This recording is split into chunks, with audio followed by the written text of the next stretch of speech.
अस्सलाम वालेकुम व्यूवर्स, कैसे हैं आप सब। उम्मीद है आप सब खैरियत से होंगे। आज हम बना रहे हैं नारियल और खसखस की चिक्की।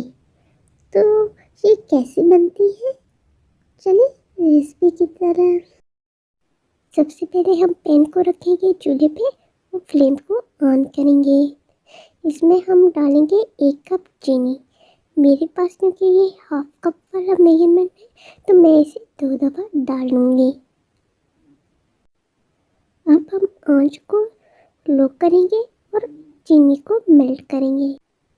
आपने स्लो आंच पे इसको मेल्ट करना है, इससे ही ज़्यादा अच्छा बनता है। हम इसे मुसलसल इस तरह से हिलाते हुए मेल्ट करेंगे। आपने इस तरह से चम्मच को मुसलसल हिलाते रहना है।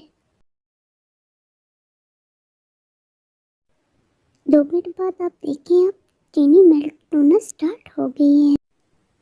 5 से 6 मिनट के अंदर लो फ्लेम पर ये इस तरह से मुख्तलिफ प्रोसेस में आहिस्ता आहिस्ता मेल्ट हो जाएगी। बस आपने फ्लेम को लो रखना है, चम्मच को इस तरह से मुसलसल हिलाते रहना है। जब चीनी मुकम्मल मेल्ट हो जाए तो हम इसमें 2 चम्मच सफ़ेद तिल डालेंगे। इन्हें अच्छे से मिक्स करेंगे। जब ये अच्छे से मिक्स हो जाए तो हम इसमें 1 कप नारियल इस तरह से कटे हुए डालेंगे। इसे भी हम जल्दी और अच्छे तरीके से इसमें मिक्स करेंगे और तकरीबन 40 से 50 सेकंड के लिए इसे अच्छे से पकाएंगे। फिर इसे एक ग्रीस लगी हुई सरफेस पे डालेंगे। फिर इसे बटर रोलर को ग्रीस करके इसकी मदद से इसे फैलाएंगे और सेट करेंगे। फिर एक नाइफ की मदद से हम इसके कट लगा लेंगे। जितनी साइज़ की हमें टुकड़ियाँ चाहिए इतनी साइज़ के आप अपनी चॉइस से कट लगा लें। कट लगाने के बाद इसे ठंडा होने के लिए 1 आध मिनट के लिए छोड़ दीजिए।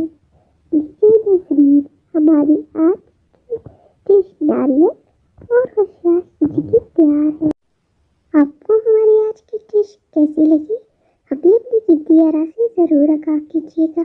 और अगर आपने भी कभी इसे घर में ट्राई किया हो तो आपका तजुर्बा कैसा रहा उसे भी हमारे साथ शेयर कीजिएगा। अगर आपको हमारी आज की वीडियो अच्छी लगी है तो इसे अपने फ्रेंड्स और फैमिली के साथ शेयर कीजिए। हमारे चैनल को सब्सक्राइब कीजिए। दिखते हैं फिर किसी नेक्स्ट वीडियो में, तब तक के लिए अल्लाह।